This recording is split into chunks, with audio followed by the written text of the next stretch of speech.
plaisir de vous présenter Madame Pauline, on dit Gill? Gill. Pauline Oui, Gill, oui. accompagnée de son intervieweur. Oui. On est chanceux. C'est souvent Jean-Noël. d'interview aujourd'hui. Jean-Noël. Jean-Noël, ça me fait plaisir.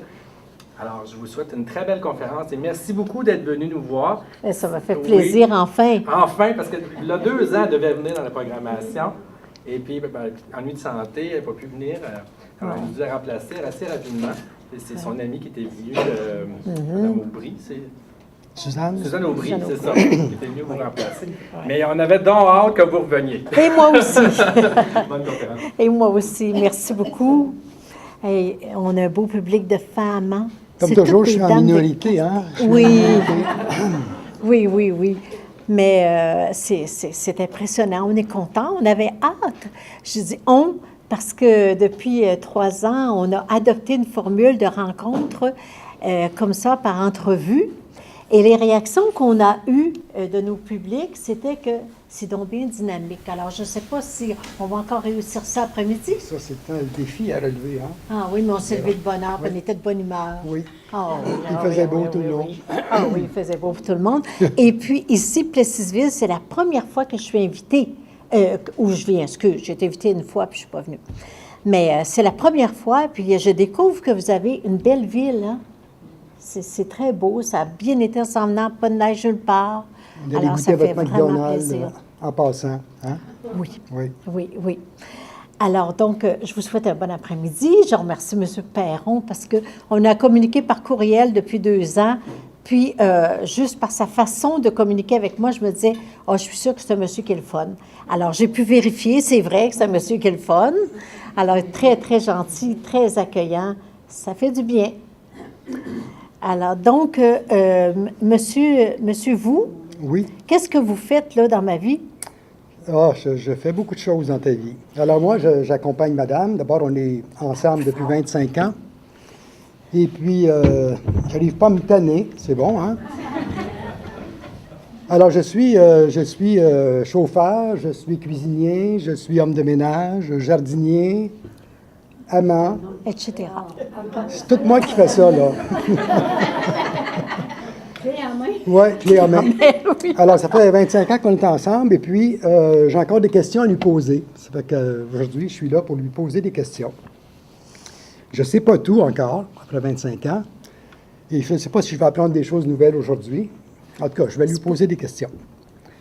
Et puis, ma première question, Pauline, c'est de savoir pourquoi tu écris. Parce que quand tu écris, moi, je travaille fort, hein? Et toi, pourquoi tu écris?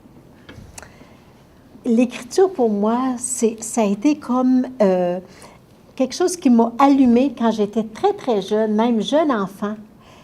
Jeune enfant, j'ai été séduite par des langages. On avait, entre autres, dans notre famille, sûrement comme vous, des religieux, des religieuses, et il y avait un oncle Oblat qui était un prédicateur orné. Il avait tellement une belle parlure, comme certains diront, que nous, là, il nous hypnotisait quand il venait dans la parenté. On aurait pu l'écouter longtemps, sans se lasser. Puis il avait été missionnaire chez les Esquimaux et tout ça. Que d'histoires il y avait à nous raconter.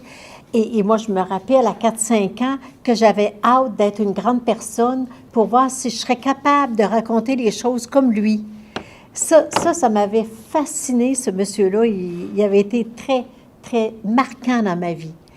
Puis, après ça, bon, on grandit. Puis, la première chose que j'ai réalisée après un bout de temps, c'est que quand on jouait entre frères et sœurs, j'ai 7 sœurs et 3 frères.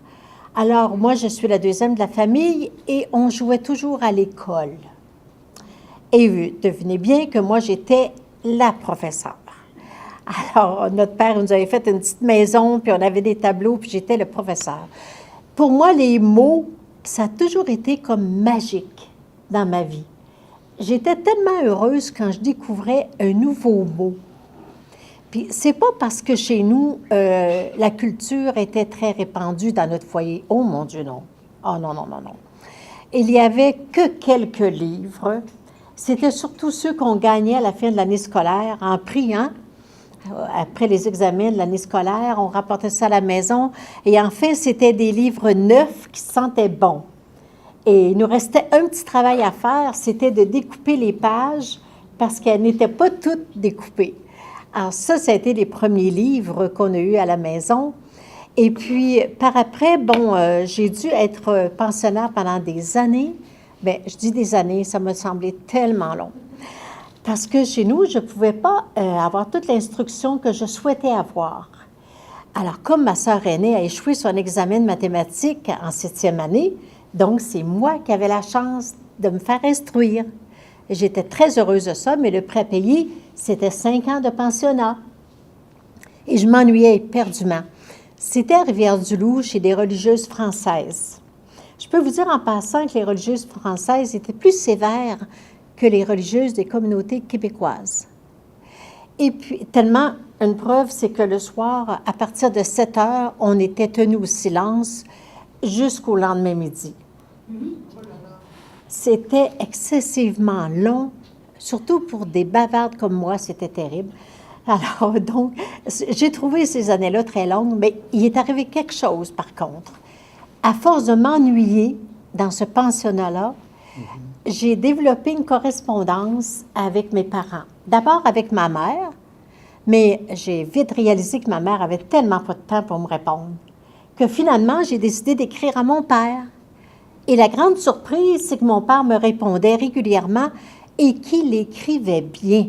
J'aurais jamais imaginé que mon père avait un certain talent pour l'écriture.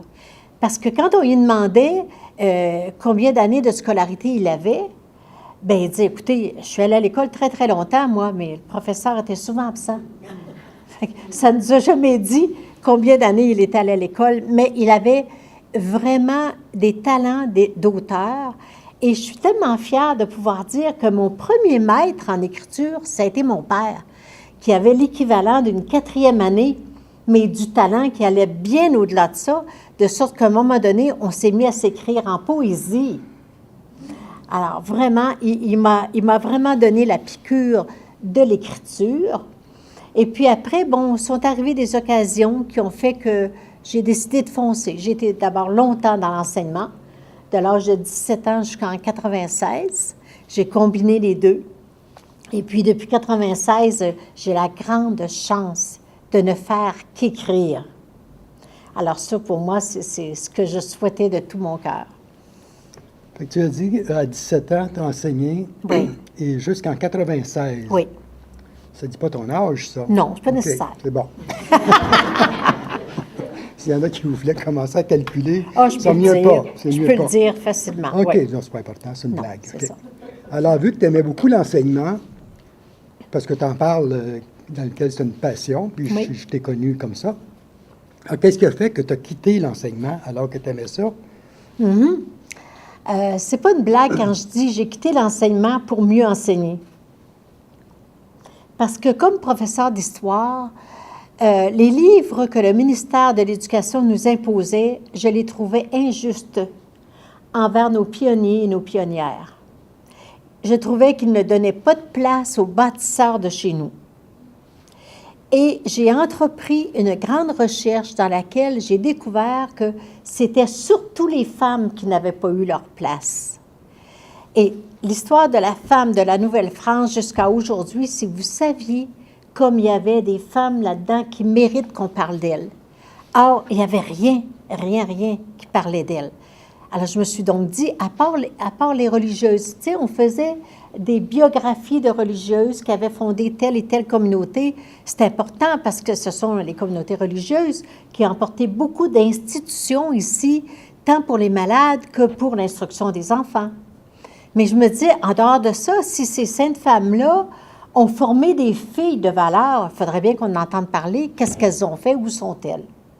Alors là, j'ai entrepris une recherche sur la situation de la femme ici depuis la Nouvelle-France et j'ai une brochette de femmes importantes qui méritent qu'on parle d'elles.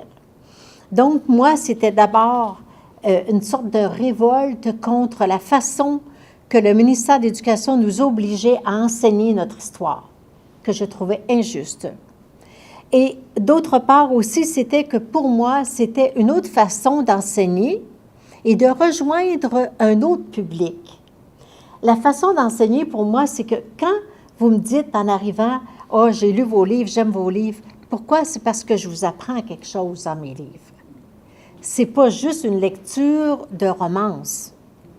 Il y a des faits vécus, d'ailleurs, c'est toujours basé sur des histoires vraies.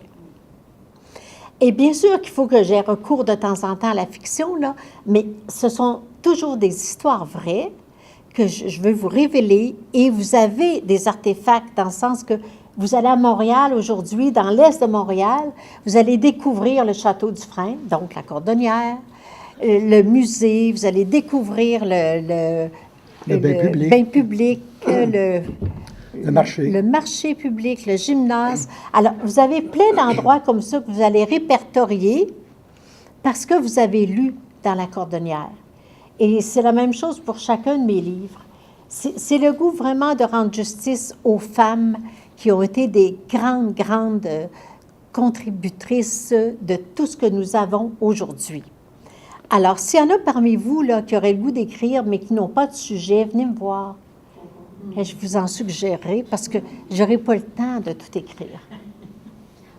OK. Qu'est-ce qui te porte à croire que tu peux avoir un certain talent pour écrire et avoir du succès? Ça peut sembler audacieux, hein? Parce que ici dans la salle, je suis sûre qu'il y en a qui écrivent. Je ne dis pas qu'elles publient. Il y a une différence entre écrire et publier. Est-ce qu'il y en a qui écrivent des petits carnets pour leurs enfants ou etc.? Oui, hein? Je savais, il me semblait, il y en a tout le temps. Oui. Est-ce que, parce que vous écrivez pour vos enfants, vous avez nécessairement le goût de publier? Non. Non. Vous voulez que ça reste dans vos tiroirs et qu'après ou avant votre départ, quelqu'un de vos descendants en prendra connaissance. C'est ça? D'accord. Alors, bien, moi aussi, j'ai fait comme vous au début. J'étais pas sûre que j'avais le talent pour publier. Quand j'ai fait mon cours classique, j'étais parmi les premières filles à oser rentrer dans un collège de gars. Et puis, on suivait des cours de littérature. J'avais demandé à mon professeur, au lieu de faire l'examen de fin d'année, j'avais le goût de publier une nouvelle, d'écrire une nouvelle. Et c'est ce qui est accepté. Et finalement, quand mon professeur a lu ça, il a dit, vraiment, vous devriez écrire. Ça a été la première fois qu'on m'a dit que peut-être que j'avais du talent pour l'écriture. Mais ce n'était pas suffisant. Puis de toute façon, vous savez, à 20 ans, là, on ne se lance pas dans l'écriture comme ça, à moins d'avoir un talent qui nous sort de partout, là. Aujourd'hui, on en voit des jeunes personnes de 20 ans qui publient, puis je les encourage. Mais dans mon cas, il fallait choisir un métier qui nous permettait d'apporter de l'argent à la famille, vu que j'en avais 9 derrière moi. Alors donc, j'ai choisi l'enseignement que j'ai adoré, qui m'a passionné toute ma vie, l'enseignement, vraiment. Et à ce moment-là, comme je vous disais, je n'étais pas sûre. Et je suis allée à une conférence d'Antonine Maillet. À un moment donné, j'étais professeure au Cégep Marie-Victorin et nous étions invités toutes les deux à faire un exposé. Et pendant son exposé, elle dit, nous sommes 300 dans la salle.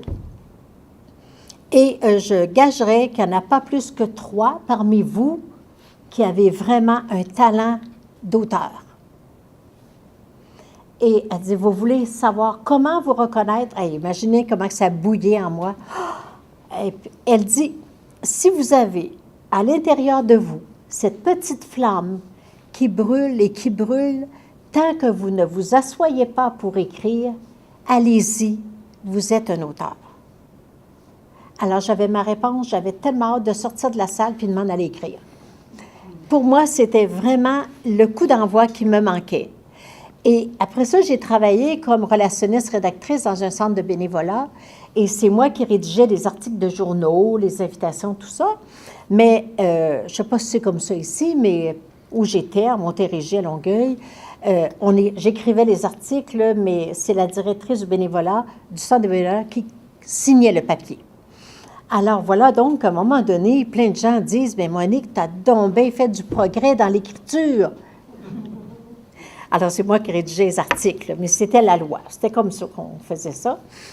Et ça aussi, c'est venu m'indiquer que je devais écrire. Donc, je vais plonger pour une première fois dans l'écriture. Et puis, ça a été une expérience plus ou moins réussie. Comme à chaque fois qu'on essaie une première expérience. Ça a été ma pratique générale, que je dis toujours. J'ai pas eu tellement d'encadrement éditorial, donc il est resté plein de défauts dans ce livre-là, à ce point que quand j'ai donné des ateliers d'écriture, je m'en suis servi pour dire à mes étudiantes comment ne pas écrire. Et ce livre-là, c'était la biographie de la pionnière du bénévolat au Québec. Il y a très peu de bibliothèques qui l'ont, et il n'est plus sur le marché. C'était la biographie de cette femme-là. Puis quand je l'ai relu, je trouvais des bouts qui étaient très réussis, mais je trouvais plein de défauts. Et puis, vous savez, quand on dit à quelqu'un « Trouve-moi les défauts qu'il y a là-dedans », il aime ça. Hein?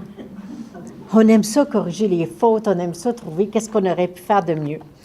Alors, c'était ça, donc, l'expérience qui m'a amenée un jour à me demander si je ne cesserais pas d'enseigner pour écrire à temps plein. Et comme c'est jamais sûr hein, qu'on va être aimé du public, c'était un gros coup de dé que d'être aimé du public. Alors, pendant 7 ans, j'ai joint les deux, l'écriture et l'enseignement. Et quand j'ai vu comment la cordonnière allait bien... Ou les enfants du Plessis. Les enfants du Plessis, ça a été une autre affaire. Là. Mais la cordonnière allait très bien. C'est entre le tome 2 et 3 que tu m'as dit, bien, regarde, je vais assumer les responsabilités financières, lance-toi dans l'écriture, puis si ça ne va pas bien, tu sais bien qu'on va s'arranger.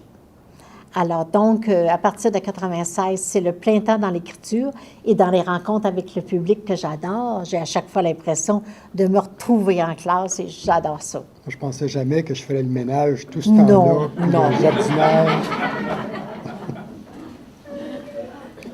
Eh oui. OK. Alors, on passe à l'autre question. Ben oui, oublie pas que tu es payé à la question. Hein? Il semble que tu parles beaucoup, là. C'est pas très payant, là, aujourd'hui. Est-ce que l'écriture est un métier ou un AB? Comment tu vois ça? Ça peut être l'un comme l'autre, ou un loisir. Hein? Un loisir, oui.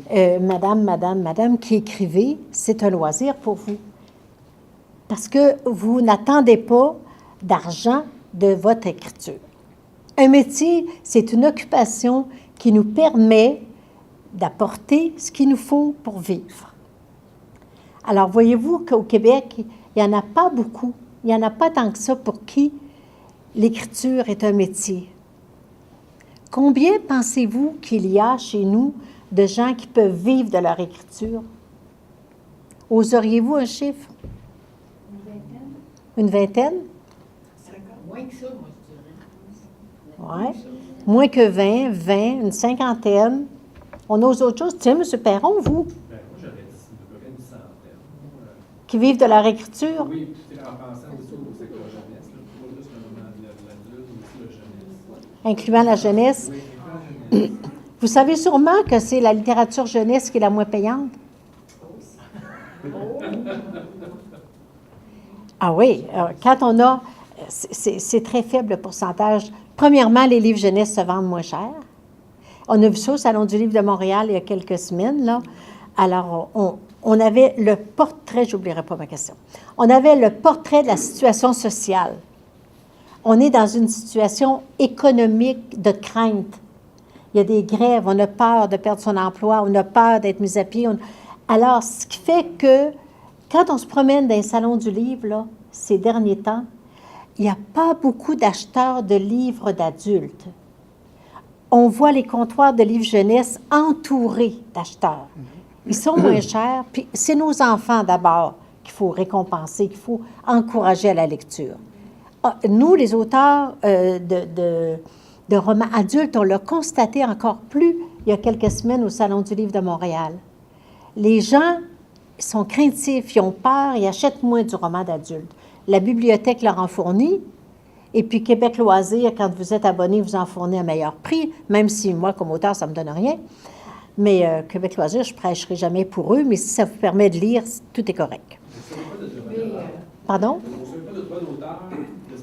50 cents par livre. On leur retourne à l'impôt direct. Ben oui, c'est ça. Québec Loisirs n'ont pas beaucoup, par exemple, d'auteurs québécois. C'est Ben, plus des auteurs américains. Faut-il encore qu'ils les invitent?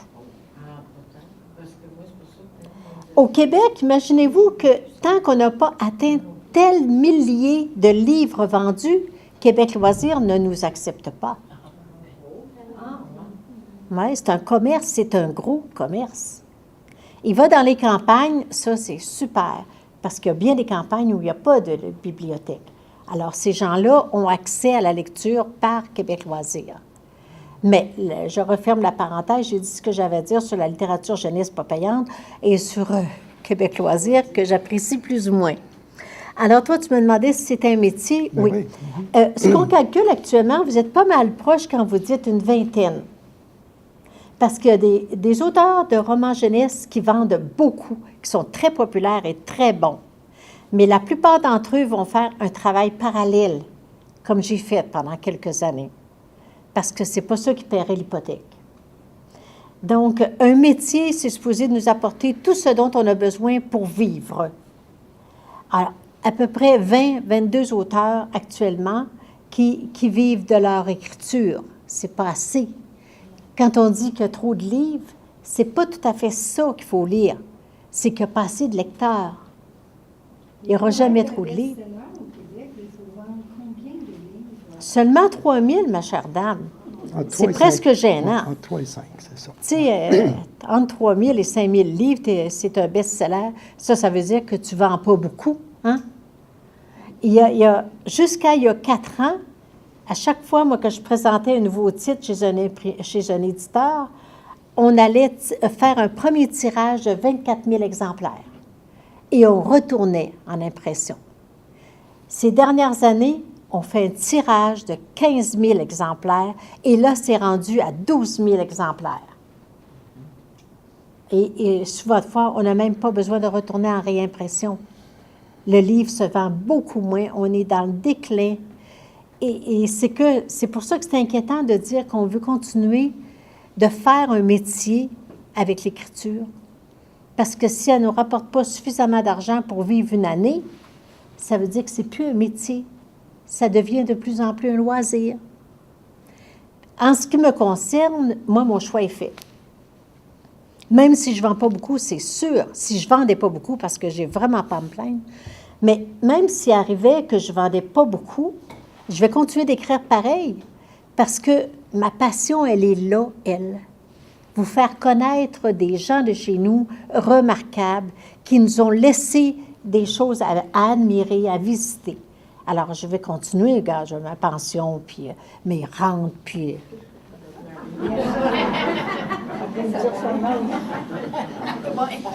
Oui, hein? Oui. OK. Et puis, donc, c'est ça la différence entre le métier et le loisir. C'est de le faire pour gagner sa vie. D'accord? Le livre électronique, est-ce que ça vous enlève? Oui, bien, c'est moins payant que les livres papier, mais c'est plus payant que Québec Loisirs. Oui. Oui, parce que dans le livre papier, dépendant si on est un auteur à succès ou non, on peut un peu négocier le pourcentage. Vous savez, vous autres, quel pourcentage on a sur le prix du livre vendu? Non, c'est ça. Et que je vous aimerais comme éditrice, vous. Ah, elle dit 20-25 de droits d'auteur. Ah, que je vous aimerais. Oui, c'est ça. Hein? C'est 10 Pour la jeunesse, c'est 6 Là, vous commencez à comprendre pourquoi j'ai dit tantôt. Les prix de livres jeunesse sont moins chers et on leur donne que 6 de droits d'auteur. Mais quand on a un certain succès, on peut négocier un peu avec un éditeur. C'est ça qui est la beauté de la chose. Au début, quand on écrit, on court après les éditeurs, puis à un moment donné, c'est l'inverse qui se produit. Fait que là, c'est le plus beau de l'affaire. On peut négocier un peu, comme j'arrive à demander, au lieu de demander 10 en sortant, sur les 6 000 premiers vendus, je demande 12. Et puis, rendu à 11 000 vendus, on monte à 14, mais là, ils me plafonnent, ils ont tellement peur, j'aille plus loin, à 14 de droits d'auteur. Si ça montait à 15, là, j'aurais une couple de tâches que je ne ferais plus. Hein? C'est ça. Je vais continuer à les faire. Okay. J'engagerai une femme de ménage. Oui. OK, je regrette un peu. Tu as fini de répondre à la question. C'était quoi ta question? C'est sur le métier? Oui, parce que là, je regrettais de l'avoir posée parce qu'elle était longue pas mal. Hein? Oui, hein? OK. Est-ce que tu as vécu des doutes Quant au succès de tes publications, Oh mon Dieu. Je pense que quand on commence à écrire, on commence à cohabiter avec le doute. Et je vais vous dire, après 25 ans, cette année de publication, que je cohabite encore avec le doute. Et le plus gros doute, la plus grande trouille que j'ai eue, c'est à la publication de mon dernier titre. Et quand j'ai publié le premier, dont je vous parlais tantôt, là, ça, comme je n'ai pas eu beaucoup d'encadrement éditorial, et, bon, c'est le premier, hein, une pratique générale. C'est sûr que le premier article qui est sorti sur les journaux à ce sujet, n'était pas très flatteur. Non, pas. Alors, et puis, en plus, c'est que pendant l'écriture de ce livre-là, j'ai vécu une épreuve qu'on appellerait. J'envoyais chaque chapitre à l'éditeur et puis il me retournait avec les corrections à faire. Mais moi, comme professeur, j'avais imaginé que je parlais et que je connaissais très, très bien mon français. Quelle surprise! Il y en avait des ratures. Tellement que je me suis dit, non, je ne continue pas, je ne l'ai pas l'affaire. Je suis trop gênée de voir le nombre d'erreurs qu'il y a là-dedans. mais c'était pas des fautes d'orthographe, là, quand même. Il y avait pas nécessairement d'orthographe, de syntaxe, bon. Et puis, je souhaitais que ce soit formulé autrement. Alors, rendu au 5e chapitre, j'ouvre l'enveloppe et je m'aperçois tout de suite que c'est pas mon chapitre à moi. C'est le chapitre d'un autre auteur que je connais très bien, mais qui est aussi raturé que le mien. Puis qui est populaire aussi. Qui est très populaire, oui. Alors, je me suis dit, oh, bien, je pense que c'est le sort de tous les auteurs.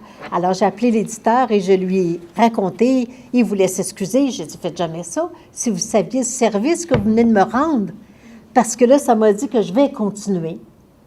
Et le deuxième que j'ai publié, que tout le monde, ça fait beaucoup, beaucoup de vagues dans la société, ça a été Les enfants de Duplessis. Et je pense que je n'ai pas besoin de vous dire quelle crainte que ça a pu faire surgir en moi. Vous en doutez, hein? Vous diriez, publier une dénonciation comme ça? Des poursuites. Crainte des poursuites. Et, mon Dieu, oui. Mais imaginez, j'ai fait le tour de la province, je suis même allée en dehors de la province faire des conférences, et jamais, jamais personne ne m'a reproché une seule erreur dans ce livre-là. Parce que j'avais mis tellement, tellement de précautions dans les archives. Et contrairement à ce que les médias ont fait, moi, je n'ai pas pelleté toutes les erreurs dans la cour des communautés religieuses. Ça aurait été injuste de faire ça. Elles, ces enfants-là, leur ont été imposés. Elles n'étaient pas formées pour avoir ces enfants-là. Elles ont composé avec ce qu'elles pouvaient. Et les deux grands responsables, évidemment, M. Duplessis et le cardinal Léger, qui ont signé le décret. Alors, une fois que je l'écris, ça, dans le livre, bien là, c'est difficile de revenir contre moi puis de dire c'est faux. À Enquête, il y a 2 semaines, il y a eu un très beau reportage sur les enfants du Duplessis. Je ne sais pas si vous avez eu l'occasion de... J'ai pas vu, non? C'était très intéressant. Qui passait à la télé? Oui. Ah oui? À Enquête. Très intéressant. Ah C'est oui? là que moi, que j'ai appris que Duplessis Ouais. donnait plus pour l'enfant, Oui. vu que c'était déclaré que c'était un asile. Un malade mental. Ça venait du fédéral, Si c'est ça. C'est l'enfant ça. était déclaré juste orphelin, je vous donne juste un prix comme ça, il donnait, mettons, 4 piastres par jour. Oui. Et s'il était déclaré fou, Oui, il malade donnait mental. 11. Oui, vous avez tout à fait raison. C'est de là que l'orphelinat est devenu un asile. Exactement. Parce que les enfants... C'est ça. Plus d'instruction. Il faisait l'équivalent d'une 2e année, les demi-journées, et il l'oubliait aussitôt après parce qu'il n'y avait pas de pratique. Hein. Alors, ça a été que Maurice Duplessis a voulu, comme on dit maintenant, là, garrocher ces enfants-là dans le jardin du fédéral, dans la cour du fédéral. Donc, là, en les déclarant malades, c'était le fédéral qui devait subvenir pour eux. Et donc, puis il avait besoin de l'assentiment d'une autorité religieuse pour obliger les communautés religieuses à accepter ces enfants-là. Voilà comment ça s'est fait. Alors, à partir de 6 ans, si un enfant n'était pas adopté, il s'en allait dans les institutions psychiatriques faire du ménage et prendre soin des malades. Alors, celle que j'ai interviewée dans Les enfants de Duplessis, Alice, elle vit encore, on est encore en contact, et j'aurais pu l'interviewer des centaines d'autres, hein, parce qu'il y en avait 5000 chez nous au Québec, au moins. Oui, c'est ça. C'est ça. Alors, après que j'ai publié ce livre-là, j'ai publié La Cordonnière, parce que je l'avais déjà commencé. J'avais été obligée d'arrêter d'écrire La Cordonnière pour écrire Les Enfants du Plessis, parce que, étant professeur au Collège Marie-Victorin, j'ai rencontré quelqu'un qui m'a mis sur la piste des Enfants du Plessis, et comme personne ne voulait l'écrire, bien, j'en ai fait une affaire de conscience. Je l'ai écrite. Et quand j'ai publié La Cordonnière en 4 tomes, pour moi, le doute qu'il y avait là-dedans, c'est que, imaginez-vous que toute la parenté des Dufresne et Dussault ignorait complètement qui était Victoire Dussault. C'était comme leur grand-mère et leur arrière-grand-mère, mais on n'en avait jamais parlé. C'est que c'était une femme, puis elle est née en 1845. Puis en 1866, le fameux Code civil a été changé, qui faisait de la femme qui prenait un époux, elle perdait tous ses droits juridiques. Alors, elle était rabaissée au niveau d'une personne incapable et au niveau des prisonniers. Donc, plus aucun droit public. C'est pour ça qu'on n'a pas parlé des femmes pendant des décennies, parce qu'on n'était pas supposé d'en parler. C'était des indignes. C'était des riens, on ne parle pas des riens. Ça allait tellement loin que les femmes n'avaient même pas le droit d'éduquer leurs enfants. Elles n'avaient qu'un droit de regard. D'où le fameux proverbe « Attends-toi quand ton père va rentrer ». C'est le père qui devait avoir l'intelligence d'éduquer les enfants. Et la femme trompée n'avait rien à dire, à moins que son mari n'amène sa maîtresse vivre sous le même toit. Ça, c'est 2 exemples parmi les 60 cas de ce Code civil par rapport aux femmes. Alors, vous comprenez pourquoi on a été muet sur les femmes. En plus, il y a des femmes qui n'étaient pas très gentilles pour les autres femmes. J'en ai une dame qui était, elle, une journaliste, parce que ça vaut la peine que je vous dise ça. Je vais trouver mon petit papier, juste où il est. Je suis supposée de me l'avoir apporté. C'est pas Madame vrai. Descaries, C'est moi qui les ai apportés. C'est moi qui les ai préparés. Ah, oui, Mais je pense Madame ça. Descaries, voilà. J'en fais assez de même. Hein? Madame Viviane Descaries, journaliste, dans un journal progressiste pourtant, qui était L'Ordre, écrit en 1934, là. Ma mère avait 14 ans. Ouais. Elle a 91 aujourd'hui, puis elle est encore toute là. Alors, elle écrit, Viviane Descaries, elle écrit « Jusqu'ici, aujourd'hui compris, la valeur de la production littéraire des femmes au Canada français est nulle. » La reconnaît? Nulle. Combien d'autres femmes, hein? On sait qui ont écrit avant. Il y a eu des journalistes, mais elles ont pris des prénoms d'hommes. Et voilà. Non, décidément, les femmes de notre pays n'ont rien à écrire. Nous leur recommandons respectueusement, le mot est tellement important, pour leur salut en ce monde et dans l'intérêt du bien public, de se taire et de briser leurs plumes. Car pour la femme de 1934, comme pour celle du début de l'ère chrétienne, il s'agit d'entretenir le feu qui trempera l'acier des chaînes rivant l'homme à sa famille. Trempera des chaînes rivant l'homme à sa famille, c'est ça. Alors après ça, elle dit quoi? Quoi de plus noble que de plus beau que de voir la femme s'occuper de toute sa famille? Bon, alors je vous dispense du reste. C'est révoltant, hein? Alors, ça, quand on dit là, que la connaissance, des fois, ça sème la révolte, je peux vous dire que chez moi, c'est ça que ça fait. C'est vraiment ça. Et puis, imaginez, on a eu des personnages très, très, très en vue au Québec qui ont écrit sur nous, les femmes, des choses déplorables, vraiment. Monseigneur Louis-Adolphe Paquette écrit que les mérites des femmes sont comme la salade, qui, pour rester fraîches, doivent se conserver dans l'obscurité.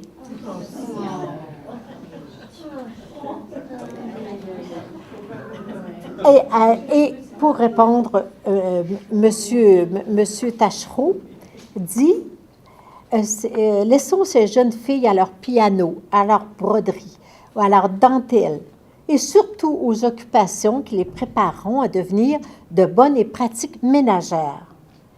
Qu'elles s'adonnent à la suppologie, à la ravaudologie, et s'abstiennent de présenter à leur famille de la soupe aux alphabets latin ou grec, et qu'elles reviennent à leur rôle de génératrices. Voilà. Alors, voyez-vous ce qu'on pensait des femmes dans la société? Il n'y a rien d'étonnant à ce qu'on ait voulu les garder dans l'anonymat. Alors, pourquoi je parle de ça? On était rendu à où, donc? Ben, tu présentais tes livres. Ah oui, c'est ça. Je suis rendue là. J'ai écrit La Cordonnière, mais toute la descendance, personne ne connaissait Victoire Dussault, qui a été la première femme styliste de chaussures. C'est elle qui a amené la chaussure d'enfants différente pour le garçon et pour la fille. C'est elle qui a fait des frères Dufresne les premiers millionnaires canadiens-français qui ont construit le château Dufresne en face du Jardin botanique et qui ont développé tout l'Est de Montréal avec leur commerce de chaussures hérité de leur mère. Et Maisonneuve est devenue tellement prospère qu'on l'appelait le Pittsburgh du Canada. Et c'est grâce à Victoire Dussault. Heureusement, aujourd'hui, on en fait du cas. Il y a un édifice, il y a des endroits où on rappelle son nom. Une fois que la saga de la Cordonnière a été écrite, je me suis... Revenir à la Cordonnière. Oui, allez-y. Je ne sais pas si je peux vous aider. Oui, allez-y, oui. C'était toute l'histoire aussi des premières lumières de rue à Montréal. Oui, Raconter si bien. oui, Moi, ça, c'était... J'ai sûrement faire des recherches parce que... énormément. Pendant cette période-là, là, une dame me demandait tantôt, je vais répondre tout de suite, oui, pour presque toutes mes séries, j'ai dû engager des assistants à la recherche parce que j'aurais jamais eu le temps de faire toutes ces recherches-là pour être plus sûre d'écrire de quoi qui était vrai, véridique, vérifiable. Pour nous autres, C'est un cours d'histoire, mais qui s'absorbe mieux qu'une thèse de doctorat. Hein? Ouais. Quand madame pose une question, est-ce que ça compte comme si je posais la question? c'est aussi payant. Je vais être obligée de lui dire oui parce qu'il va vous interdire de poser question. Tu continues? Ben non, mais c'est correct. Puis il y a combien de choses comme ça qu'on ne connaît pas de l'histoire de Montréal? Et pourtant, il y a des livres savants écrits par des vrais historiens qui racontent Montréal.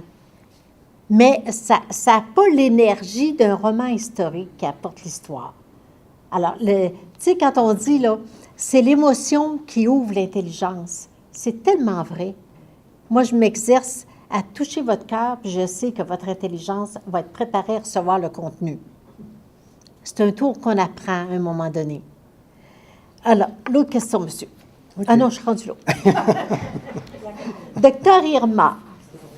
Docteur Irma, que beaucoup d'entre vous connaissez, c'est qu'elle, comme tous mes sujets de livres, ils sont toujours arrivés sur ma table avant que j'aie le temps de me questionner sur quoi j'allais écrire.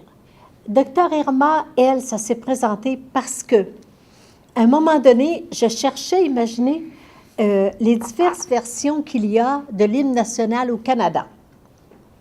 J'ai découvert à un moment donné qu'il y avait plusieurs versions. Puis je voulais en avoir le cœur net de ça. Parce que quand on la chante en anglais, on ne chante pas toujours la même chose. Hein? C'est comme qui dans la dernière élection là, qui disait une chose en français puis d'autres choses en anglais. Bon. En tout cas, passons, c'est fini. Tant mieux. Vulgaire. Et puis là, je découvre dans ce papier-là que Nazaire Levasseur aurait été un de ceux qui ont contribué à écrire la musique de l'hymne national au Canada. Et comme dans ce temps-là, on ne payait pas cher les espaces de journaux, il est dit qu'il était le père de la première femme médecin au Québec. Ça a piqué tellement ma curiosité que là, je suis partie à faire des recherches et que j'ai découvert tout ce que cette femme-là a fait et tout ce qu'on a voulu cacher à son sujet.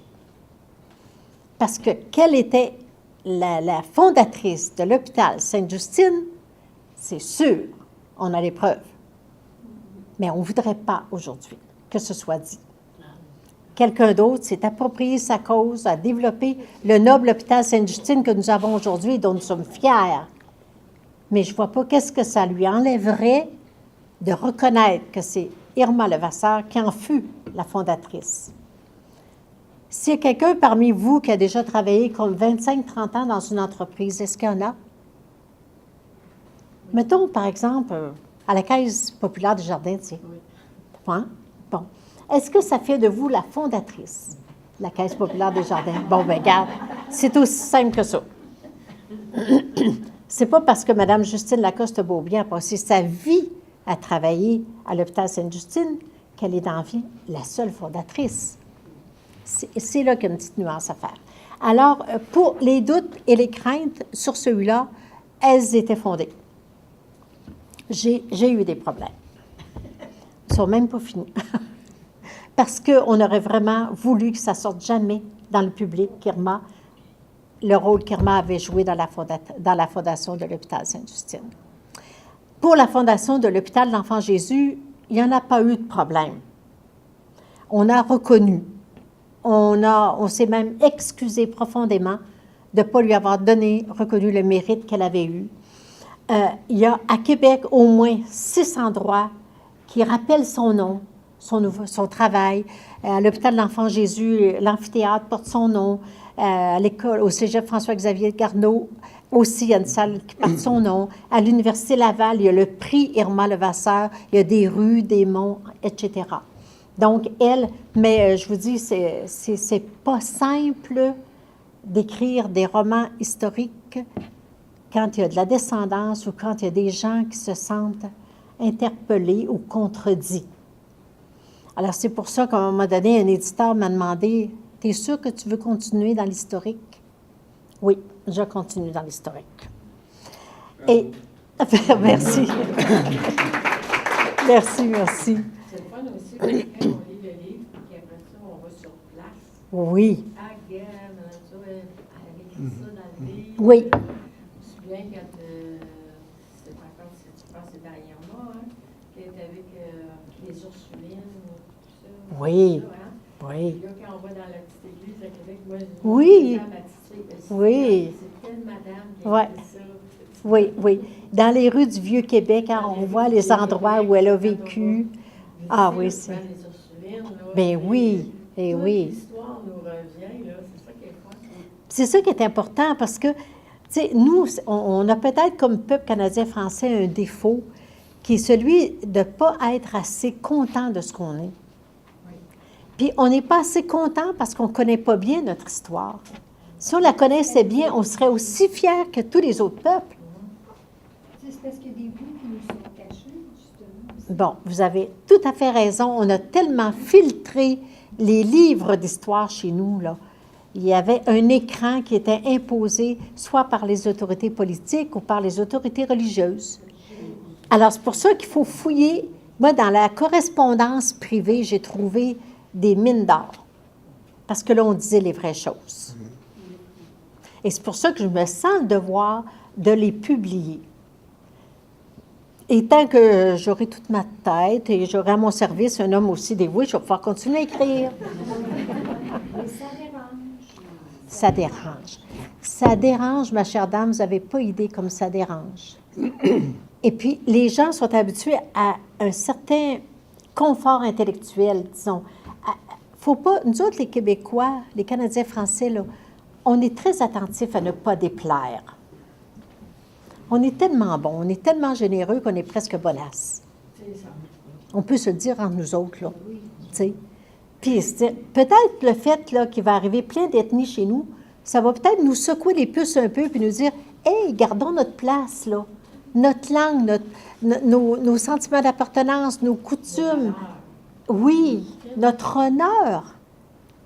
On a de ça en nous. Alors, il faut être solidaire puis le développer entre nous. Et Gaby Bernier, elle avait ce sens d'appartenance, ce sens de l'honneur et ce talent pour le bonheur.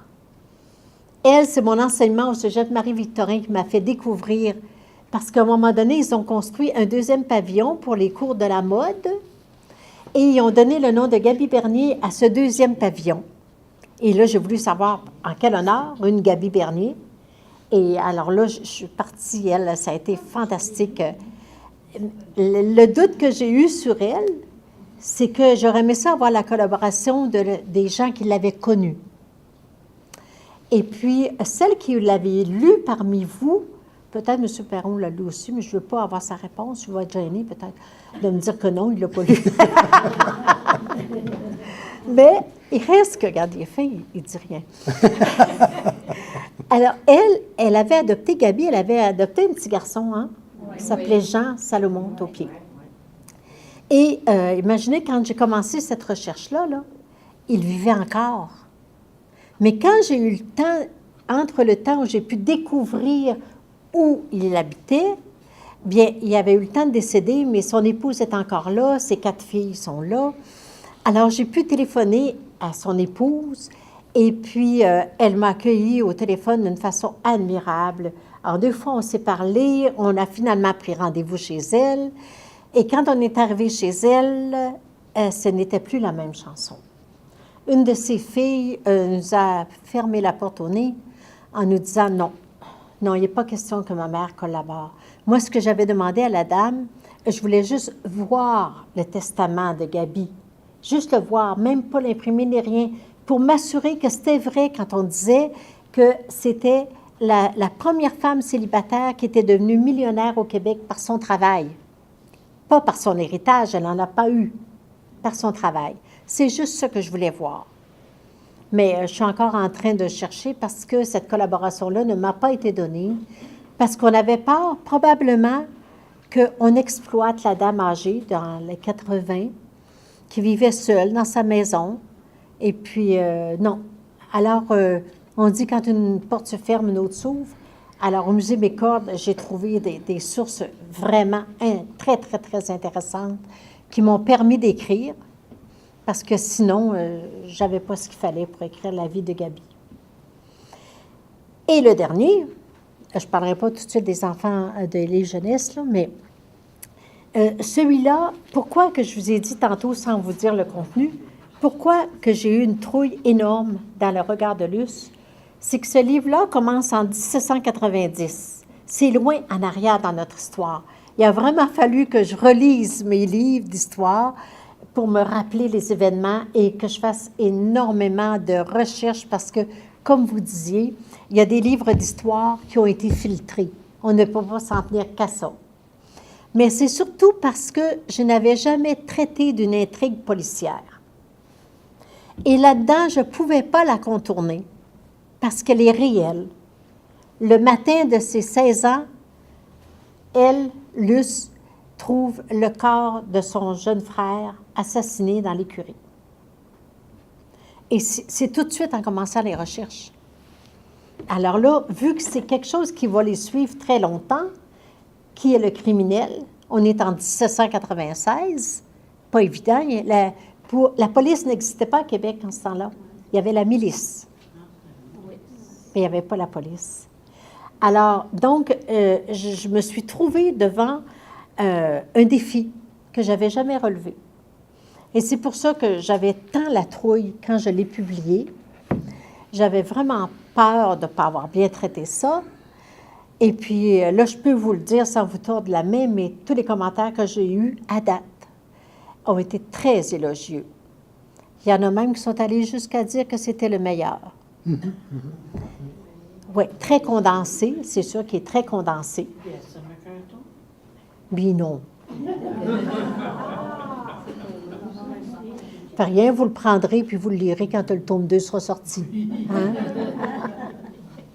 Mais c'est ça. Et puis, en plus, c'est que dans ce livre-là, il y a un couple très admirable. Pierre Stanislas Bédard, qui est le mari de Luce, c'est notre premier pionnier. Ça fait de lui un roman très moderne parce que, écoutez, il a fondé le Parti canadien à l'Assemblée législative. Il a fondé aussi un journal qui portait le même nom, Le Canadien, mais il a été emprisonné 1 an pour avoir usé de sa liberté d'expression dans son journal. était même dans ce temps-là. Incroyable. Puis regarde, qu'est-ce qu'on vit? Qu'est-ce qu'on vit maintenant? Une autre chose qui lui est arrivée et qu'on vit aussi de nos jours, c'est qu'on l'a bâillonné en lui offrant un poste de prestige pour qu'il ferme sa gueule, comme on dit. On l'a nommé juge. Le juge, il ne pouvait plus exprimer ses opinions politiques. On va le faire taire. Alors, ce couple-là, dont lui, Pierre Stanislas Bédard, était un homme d'une intelligence remarquable. Il adorait les livres de mathématiques, les livres de philosophie. Il adorait la politique. Il avait une formation d'avocat, mais être avocat, hein, ça ne tentait pas. Pas du tout. Alors, et à côté de lui, il y a cette jeune femme, 17 ans plus jeune que lui, qu'il a épousée. Il a réussi à obtenir son oui, vous verrez pourquoi. Et puis, donc, ça va faire un couple qui fonctionne pas vraiment dans le style des grandes amours. Je vous laisse découvrir de quoi est fait ce couple-là. Et puis, Luce, elle était la fille unique du premier grand chirurgien à Québec, qui n'était pas Québec dans le temps, là, qui était la Nouvelle-France. Alors, c'est pour ça que c'est un rappel de notre histoire, hein, de ces années-là. Vous dites que c'était la seule La fille, fille pas unique. le seul enfant. Non, elle a deux Son frères. père est décédé. Il y a celui qui est décédé, qui se préparait à la médecine comme son papa, et il y a les deux autres qui se sont faites prêtres. Mais elle était la fille unique. Et la fille très, très gâtée, très chérie, parce qu'ils étaient très à l'aise, et le docteur Laju et sa famille étaient à l'aise. Donc, ça a été, pour chaque livre, finalement, il y a toujours eu comme une petite épine au talon. Et je pense que quand on fait du roman historique, on ne peut pas beaucoup échapper à ça. Il y a toujours quelque chose qui est comme un obstacle à surmonter pour arriver à l'apporter au public. Quand on dérange. Oui, c'est ça. Même celui-là. Oh mon Dieu, oui. Pourtant, elle chantait, c'est un livre solo, comme on dit, qui lui, m'a apporté des surprises que je n'avais pas prévues cette fois-là. J'écrivais une histoire qui me hantait depuis que j'avais ouvert une maternelle privée parce que je ne voulais pas envoyer mes enfants à la garderie. J'étais trop mère poule. Alors, je travaillais le soir à l'université et le jour, bien, je m'occupais de mes enfants. J'ai ouvert une garderie et j'avais fait une place particulière pour les enfants vivant avec un handicap. Et parmi ces enfants-là, j'avais une petite fille qui s'appelait Martine et qu'on ne trouvait pas à diagnostiquer. Les parents m'ont emmenée puis ont dit... Il paraît qu'elle est mosaïque, mais ça n'a pas de connexion, là. Cette petite fille-là, ouais, mosaïque, au lieu de dire autiste ou de... Elle chantait, cette petite fille-là, était joyeuse, heureuse. Elle dansait, mais elle ne parlait pas. Elle disait les mots des autres dans les chansons, mais elle ne disait jamais ses mots à elle. Puis ça a été un rayon de soleil dans ma maternelle, cette petite fille-là. Alors, un jour, j'avais envie d'écrire sur elle, puis je me suis fait jouer un tour parce que finalement, ça a basculé dans mon histoire de famille. La première chose que j'ai su, c'est que j'étais en train d'écrire le décor où j'ai grandi, où j'étais en train de faire le portrait de mon père, qui était un clown, au point que ma mère l'appelait son plus vieux. Un homme qui nous a apporté du bonheur, hélas, il est décédé trop jeune. Mais je me suis surprise en train d'écrire ça. Puis là, je me suis dit, je me laisse aller. Je n'aurai rien qu'à pas le publier. C'est pas compliqué. Finalement, je l'ai publié. Et quand il est sorti, j'ai dérangé des gens. Oui, ça a dérangé. Et là, je vais aller voir qui vous avez dérangé. Oui! Vous allez probablement le deviner, qui j'ai dérangé. Mais pour les autres livres jeunesse, je n'ai pas dérangé celui-là. C'est dans les yeux de Nathan. C'est un album illustré par un peintre acadien. C'est une très belle histoire sur le respect de l'environnement qu'on peut acheter pour un enfant de 5 ans. Parce que si on l'achète pour un enfant de 5 ans, on ne lui lit pas l'histoire pour commencer. Il peut même avoir 3 ans, 4 ans. On le fait parler sur une illustration ou l'autre. Et puis, c'est lui qui nous raconte qu'est-ce qu'il voit dans l'illustration. Et après, quand il est assez vieux ou assez vieille pour lire, là, il découvre l'histoire que l'auteur a écrite. Alors, lui, il a été en liste pour le prix du gouverneur général. Il a failli l'avoir. C'est réjouissant. Et Samuel, chez les Abénakis, c'était comme un devoir pour moi d'écrire ça parce que, imaginez que mon ancêtre, Samuel Gill, a été un petit garçon de 7 ans qui a été kidnappé à Boston par les Abénakis et amené vivre à la réserve d'Odanak. Sans ce kidnapp, on ne serait pas ici. Donc, merci aux Abénakis. Avez-vous une mère indienne? Samuel a eu 8 enfants, dont un qui se nommait François. Et François n'a pas voulu épouser de femme de la réserve, comme Samuel avait fait non plus. Il a épousé une autre petite fille qui a été kidnappée, une petite Anglaise, mais à la peau blanche. Et son fils François n'a pas voulu épouser une femme de la réserve. Tous ses descendants n'ont pas épousé des gens de la réserve. Malheureusement, j'ai découvert que j'avais aucune goutte de sang abénaki. J'en ai pu avoir une histoire. Ben oui. Ça aurait donc fait du bien. Mais j'aime beaucoup cette histoire parce qu'en plus, vous allez voir, ça enlève beaucoup de tabous. Parce que Samuel n'a pas été maltraité par les Abénakis, loin de là. Et à 19 ans, il a eu la chance de retourner chez lui, à Boston. Son père était mourant. Il est allé le voir et il est revenu à la réserve, tellement il trouvait que ces gens-là l'avaient bien traité. Et c'est archivé. Est-ce que j'ai droit à une autre question? Oui, le temps Oui. passe vite. Je ne sais pas quelle heure Non, il il est n'a pas d'heure, rendu. peut-être. Monsieur Perron, est-ce qu'on a une heure limite? C'est les madames qui vont me le dire aussi. Parce qu'il y a OK. aussi il y aura des Quand ils questions vont commencer à tantôt bailler, que ça veut j'ai dire pas j'arrête. posées, que les gens aimeraient savoir des choses. Aussi, il faut leur laisser de la place. Les miennes comptaient le fait que vous avez... Ouais. OK. Comment tu vis les activités promotionnelles? J'adore. J'adore les activités promotionnelles parce que ça me permet de rencontrer mon lectorat, d'avoir leur réaction, de savoir quand est-ce que j'aurais des choses à améliorer, qu'est-ce qu'on a moins aimé, qu'est-ce qu'on a surtout aimé. Ça me dirige vraiment dans mon travail. Je dirais que c'est mes principaux éditeurs, mon lectorat. Je commence à gagner un peu des hommes. J'ai beaucoup d'étudiants au niveau cégep universitaire aussi, mais je voudrais que mon lectorat s'étende. Actuellement, les activités promotionnelles, depuis quelques années, ils se réduisent au minimum. Il y a très, très peu de postes de télévision qui nous invitent, à moins d'être déjà une vedette pour un autre art quelconque. Oui, d'être déjà très connu dans d'autres sphères artistiques. À la radio, c'est un peu mieux, mais imaginez, à la radio, j'ai beaucoup d'invitations, mais ce sont toutes des radios qui sont à l'extérieur de la région de Montréal.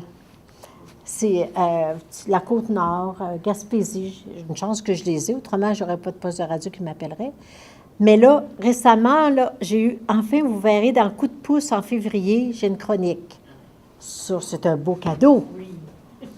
Alors, les promotions, moi, je les fais, les invitations, je les accepte toutes, je vais rencontrer les gens, mais ce que je déplore, c'est qu'on ne donne pas beaucoup de place à l'art, à la littérature et à leurs auteurs au Québec. Quand on compare avec Paris, par exemple, avec l'Europe, je comprends qu'il y en ait des Québécois, des Québécoises qui sont allés publier en Europe. Moi, je vais rester avec vous autres, pareil. Je pense qu'à la rédaction, les auteurs qui nous montrent, c'est un comédien ou une comédienne qui décide d'écrire un livre. Là, il est supposé être super bon. Ah oui. Et tu sais, là, c'est juste Ouais. ça. Ou un journaliste qui a écrit un livre, là, on le voit à la télévision. Mais si nous, par exemple, là, on a souvent des adresses là, comme Salut, bonjour, n'importe Ouais. quoi, qu'on peut écrire. Si on dit, ah, nous, on aimerait avoir des auteurs. Suggérer. On aimerait avoir. Suggérer. Ouais. Ouais. Comme auteur, pour nous présenter. À un moment donné, il y a eu une émission littéraire, là. Oui. Je me souviens plus. Il y a Christine, là. Il devait y avoir des auteurs. Ben oui. Québécois, n'importe qui. C'était un club comme un club de lecture. C'est ça. là. C'est ça. Mais il n'y a plus rien. Oui, il y en a samedi matin, c'est le bonjour. Ben, un peu, mais c'est pas l'objet. Je te dis, ça va avoir une comédienne qui a écrit un livre, ça sera pas là, c'est très rare. C'est très de rare. connaître un auteur Ben, québécois, là, pas connu. c'est ça. Il y a l'émission Lire. Oui, Il y a Il y a l'émission les- Lire, ça, toutes les semaines. oui. À quel endroit? Avec la petite La Rochelle, entre autres. À toutes Oui. les semaines, une dame de La Rochelle. je C'est pense, ça, là, qui, c'est ça. Oui, qui fait l'émission, oui, oui, aussi. Mm. Mais les subventions du fédéral pour les arts, là, ont fondu comme une peau de chagrin. Ça va changer, là. Oui. Mais moi, je me demande, Oui, madame. vous avez publié pour les livres jeunesse, Oui. quel argent vous allez prendre? Ben, c'est que, à un moment donné, je me donne une récréation. OK. J'écris un livre jeunesse. Récréation. Oui. Correct. Oui. Est-ce que tu C'est pas long. J'en ai un autre, puis il ne reste plus d'exemplaires. J'ai oublié d'en commander. Oui. Est-ce que tu as beaucoup de livres écrits d'avance? D'avance, dans mon classeur, il y en a, oui. Mais comme celui dans le regard de Luce, c'était un livre pour jeunesse que j'avais écrit il y a 11 ans, que j'avais présenté à des éditeurs qui ont refusé parce que le titre était « Papa est en prison ». Et vous qui avez lu, vous savez pourquoi, mais ça ne passait pas. On ne voulait pas mettre... J'aurais dû aller ailleurs, mais finalement, je me suis fait happer par un autre sujet d'adulte. Et là, l'année dernière, j'ai décidé que ce carton-là sortirait de mon classeur et que je le publierais. Parce que le tome 2 est déjà écrit. En partie. Oui. Et je me dépêche sans faire de pression, là, mais parce que je sais que le plus vite je pourrai l'amener à mon lectorat, le mieux ce sera. Mais je ne veux pas sacrifier la qualité non plus. Et puis, vous savez, on a des priorités, hein? Il ne faut pas sacrifier tout à l'écriture non plus. On a une famille, il y a des choses que si on passe à côté, ils ne reviendront jamais. Alors, on a 7 petits-enfants, on a le goût de s'en occuper. Et à travers autre chose, les amis, je vous disais, j'ai une mère qui a 95 ans, et puis ça y fait du bien quand on va la voir, elle aussi, hein? Et donc, mais maintenant, tout est consacré à l'écriture, sauf ce que je ne délègue pas à monsieur. Est-ce que vous écrivez tous les jours? Tous les jours. Qui s'oblige à écrire de 8 heures à 10 heures. Bien, moi, mon réveil matinal, c'est 4h30. Au coucher de bonne heure.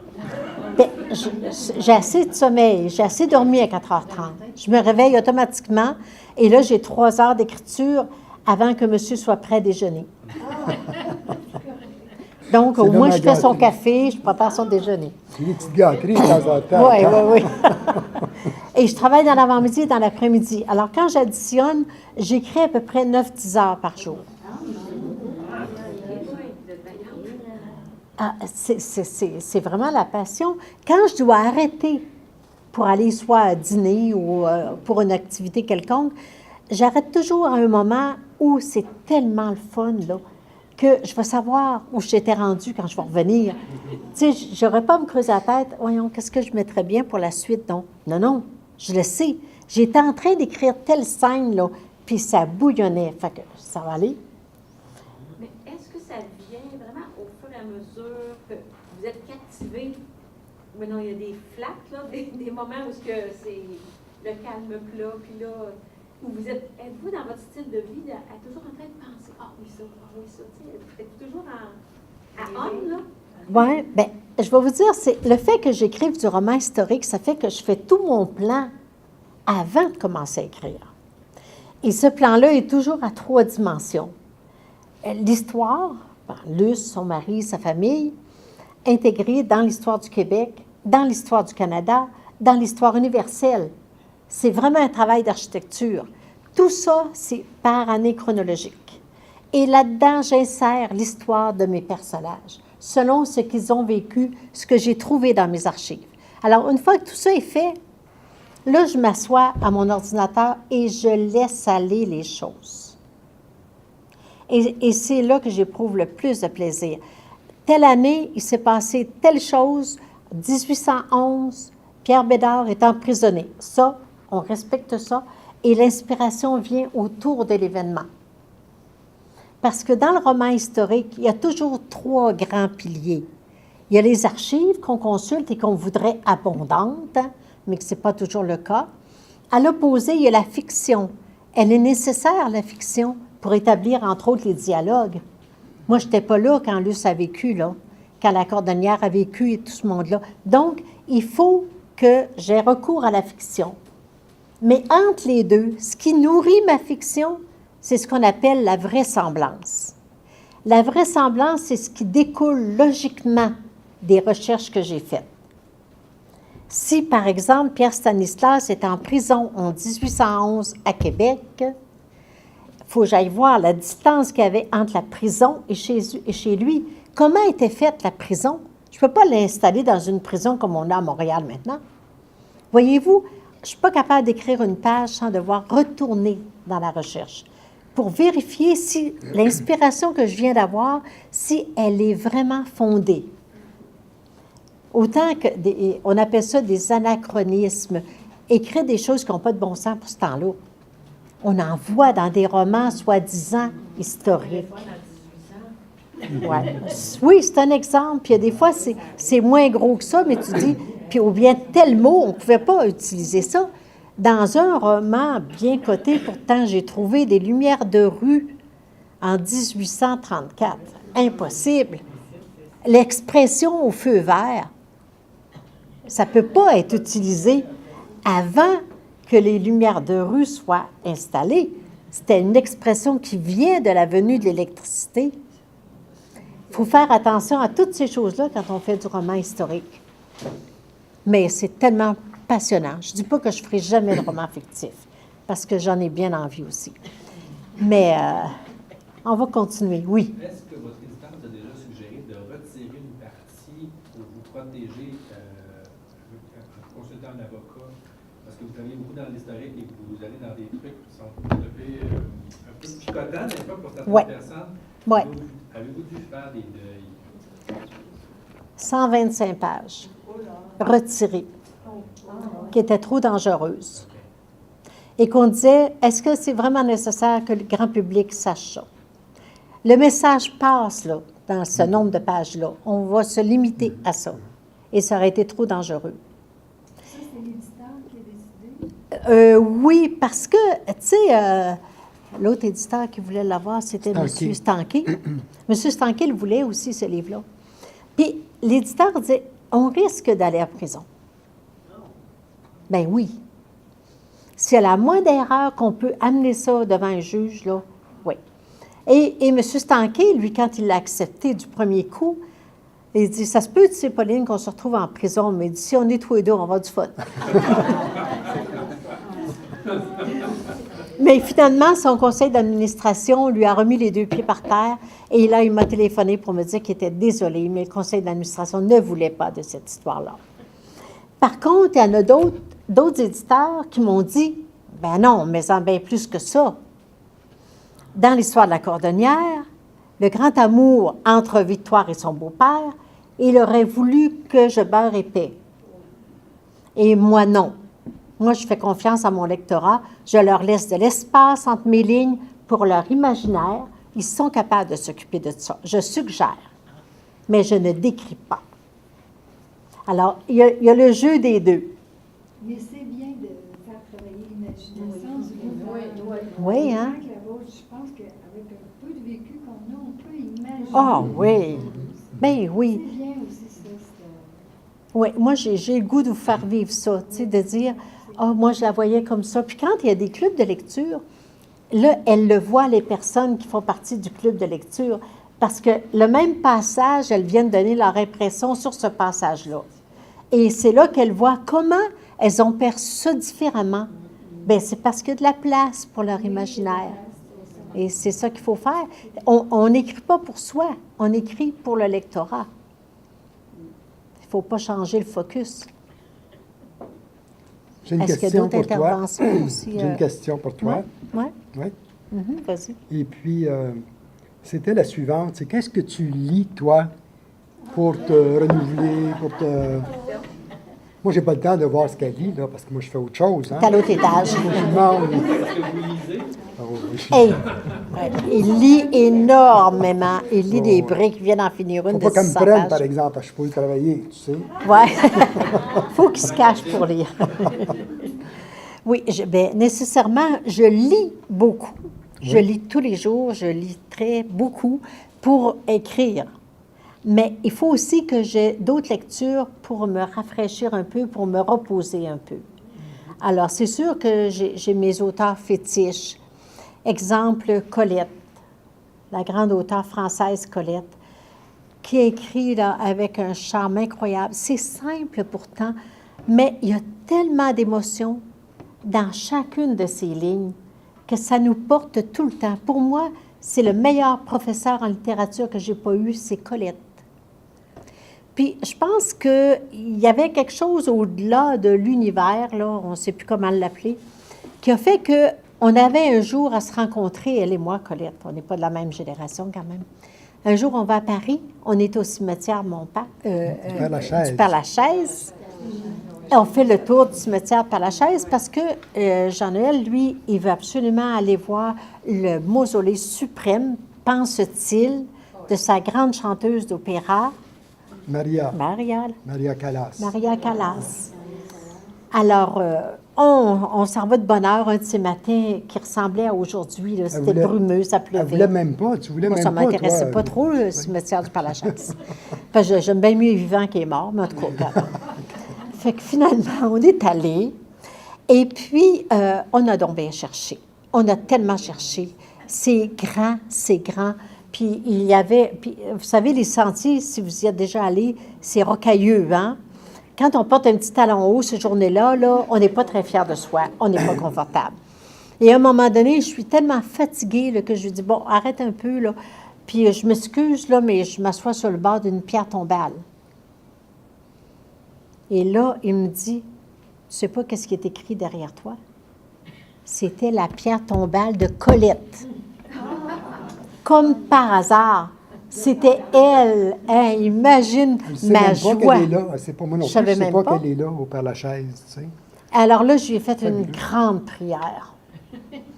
Donne-moi ton génie, Colette. Tu n'as plus besoin, toi, là. Et moi, j'en ai tellement besoin. On a fini par trouver quand même où était Maria. la Maria. Ben oui, dans le sous-sol, hein? Un petit casier comme ça, avec un numéro de... Ah, j'étais vraiment Puis déçu. une fleur en plastique. Ouais. Et il est triste.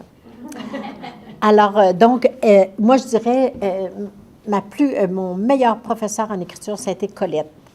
Les choses simples, puis qui nous répétait ce qu'on avait déjà appris, c'est le succès dans l'écriture, là, c'est le maximum d'informations dans un minimum de mots.